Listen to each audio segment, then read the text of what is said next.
ഇപ്പോൾ പുതിയൊരു വിശേഷം എന്നുള്ളത് കടമറ്റത്ത് കത്തനാർ വീണ്ടും തിരിച്ചു വരുന്നു എന്നുള്ളതാണ്. അതിൻ്റെ വിശേഷം എന്താണ്? എങ്ങനെയാണ് വീണ്ടും തിരിച്ചു വരാനുള്ള ഒരു പ്രവർത്തനത്തിലേക്ക് പോകുന്നത്? അത് പൂർണ്ണ രൂപത്തിൽ പറയാറായിട്ടില്ല.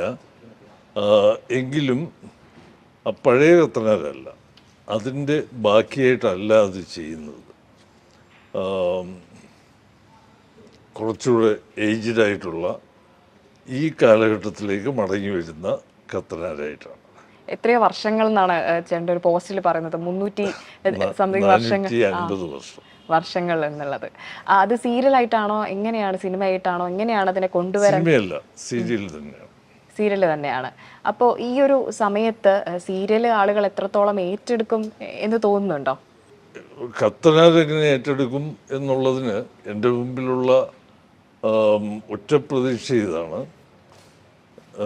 മുമ്പ് ഏഷ്യാനെറ്റിൽ സംപ്രേഷണം ചെയ്ത സീരിയൽ ഇപ്പോൾ ഏഷ്യാനെറ്റ് പ്ലസിൽ എല്ലാ വർഷവും റീടെലികാസ്റ്റ് ചെയ്യുന്നുണ്ട്. അതിന് നല്ല വ്യൂവർഷിപ്പ് ഇപ്പോഴും ഉണ്ട്. കത്തനാരുടെ കാര്യം പറയുകയാണെങ്കിൽ ചേട്ടൻ മുമ്പും സീരിയലിൽ അഭിനയിച്ചിട്ടുണ്ട്. പക്ഷേ കത്തനാർ സീരിയലിൽ അഭിനയിച്ചപ്പോഴാണ് ചേട്ടനെ പ്രേക്ഷകർ തിരിച്ചറിയുന്നത്. എങ്ങനെയായിരുന്നു ചേട്ടൻ കത്തനാറിലേക്ക് എത്തുന്നത്, ആ ഒരു സീരിയലിലേക്ക് എത്തുന്നതും ആ ഒരു കഥ കേൾക്കുന്നതും ഒക്കെ എങ്ങനെയായിരുന്നു? കത്തനാരായിട്ട് അഭിനയിക്കാനല്ല സത്യത്തിൽ എന്നെ ആ സീരിയലിലേക്ക് വിളിച്ചത്. അവർക്ക് ആ സമയത്ത് വേണ്ടിയിരുന്നത് കത്തനാരായിട്ട് അവർ മനസ്സിൽ കണ്ടിരുന്ന ആക്ടറുടെ രൂപമുള്ള ഒരാളെയായിരുന്നു. അപ്പം എൻ്റെ ഒരു ക്വാളിറ്റി ആയിട്ട് അവർ കണ്ടത്, എനിക്ക് താടിയുണ്ട്, മുടിയുണ്ട്, 6 അടി പൊക്കമുണ്ട്. അപ്പോൾ അതുപോലൊരു ആളെയാണ് അവർ മനസ്സിൽ കണ്ടിരുന്നത്. പലരുമായിട്ട് സംസാരിക്കുന്നുമുണ്ടായിരുന്നു. അപ്പം എന്നെ വിളിച്ച് ഒറ്റ ദിവസത്തെ ഷൂട്ട്, അഭിനയിക്കേണ്ടത് ഞാൻ മാത്രം. അത് ടൈറ്റിൽ സോങ്ങിന് വേണ്ടിയുള്ള ഷൂട്ടായിരുന്നു.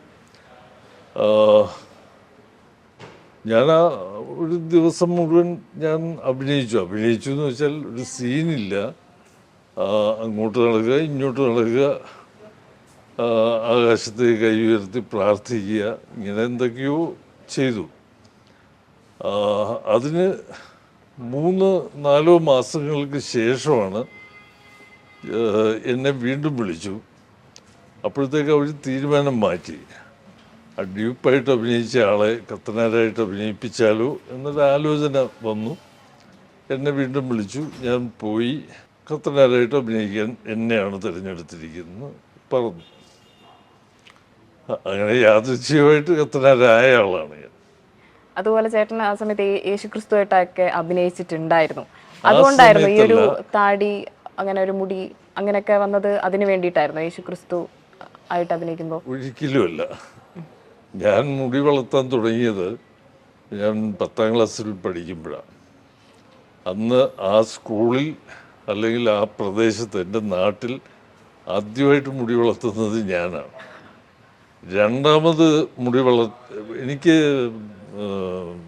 എൻ്റെ കൂടെ ഒരാളില്ല, ഒരു സപ്പോർട്ടില്ല, മോറൽ സപ്പോർട്ട് തരാനും ആരുമില്ല. ഈ മുടിയുടെ പേരിൽ ഞാൻ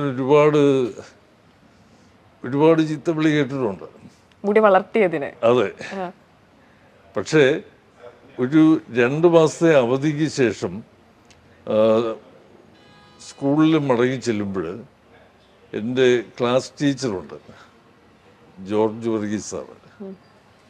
അദ്ദേഹത്തിൻ്റെ മുടി വളർന്നിരിക്കുന്നു, പുറവശത്തെ ഭാഗമൊക്കെ ഇങ്ങനെ വളർന്ന് ചുരുണ്ട് അകത്തേക്കായിരിക്കും. എനിക്ക് ഭയങ്കര സന്തോഷമായി. 2 പേരായി ഇപ്പം.